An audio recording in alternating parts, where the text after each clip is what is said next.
This question, Minister, really is wondering whether you're happy with the arrangements that exist between your department, the Departments of Justice, Foreign Affairs and Transport with regard to the very large numbers of foreign military aircraft that regularly land in Irish territory and indeed overfly with serious weaponry and troops, and could your Defence Forces be more active in terms of our neutrality?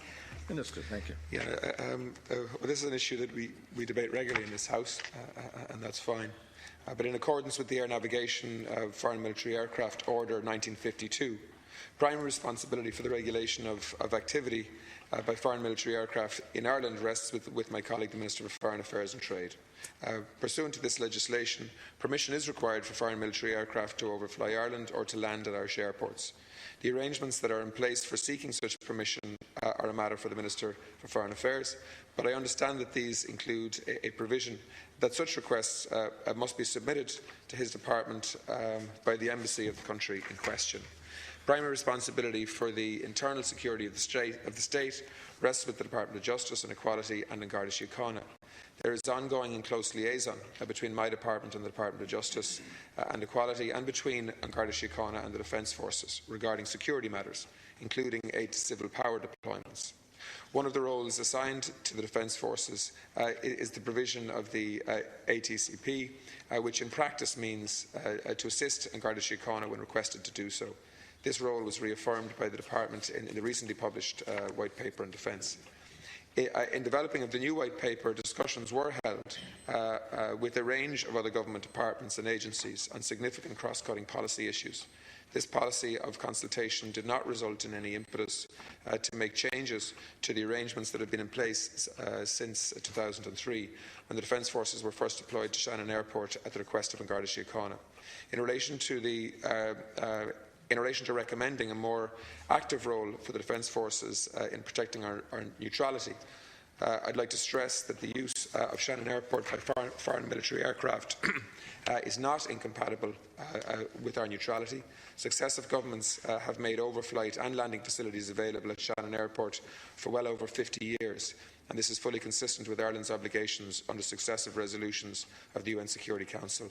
I'm satisfied with the existing arrangements in place and have no plans to recommend a more active role for the Defence Forces in that regard. Thanks, Ceann Comhairle. Well, Minister, as you say, we have discussed this before and we'll certainly be discussing it again. We particularly tabled it this time against the backdrop of information that was released under Freedom of Information requests from your colleagues in the Department of Transport, which revealed that last year there was a total of 272 flights given permits to take weapons or explosives through Shannon, that the majority of flights were taking US troops between military bases and locations in the Middle East, and that routinely US troop carriers and aircraft with machine guns, rocket mortars and other war material is transited and flown over our airspace. And we're asking, in the context that your Defence Forces personnel are called out to Shannon to protect some of those aircraft on an almost daily occurrence,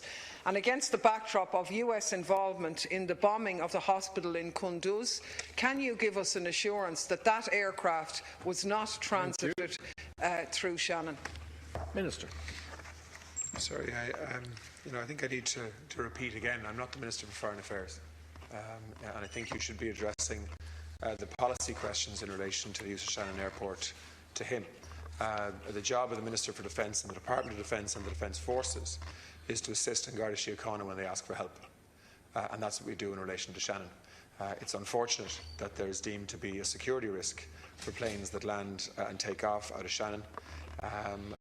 But when Garda Síochána request assistance, they get it, and that's the position. And the broader foreign policy questions that you seem to be raising here, I think, need to be addressed to the Minister for Foreign Affairs.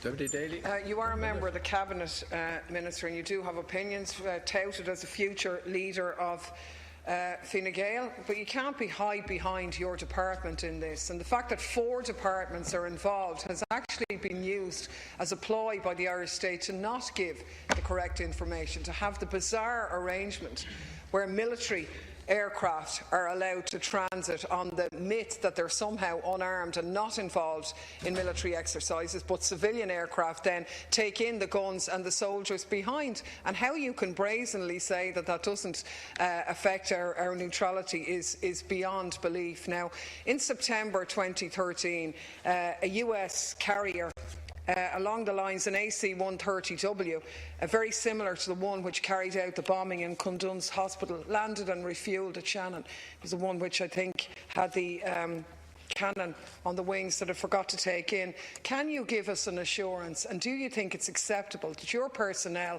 would potentially be there to guard such an aircraft which ultimately has been involved in a war crime? Minister. Look, I mean, of course I have views. And the bombing in Kunduz was a tragedy and shouldn't have happened. But I also I'm Minister for Defence, and the role of the Ministry for Defence and the Defence Forces in Shannon Airport is very clear.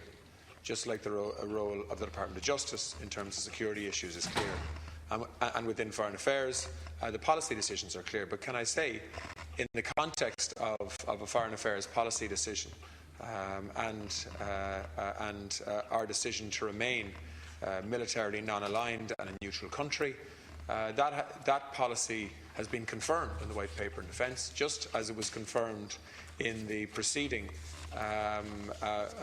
foreign policy paper that was produced by Minister Flanagan.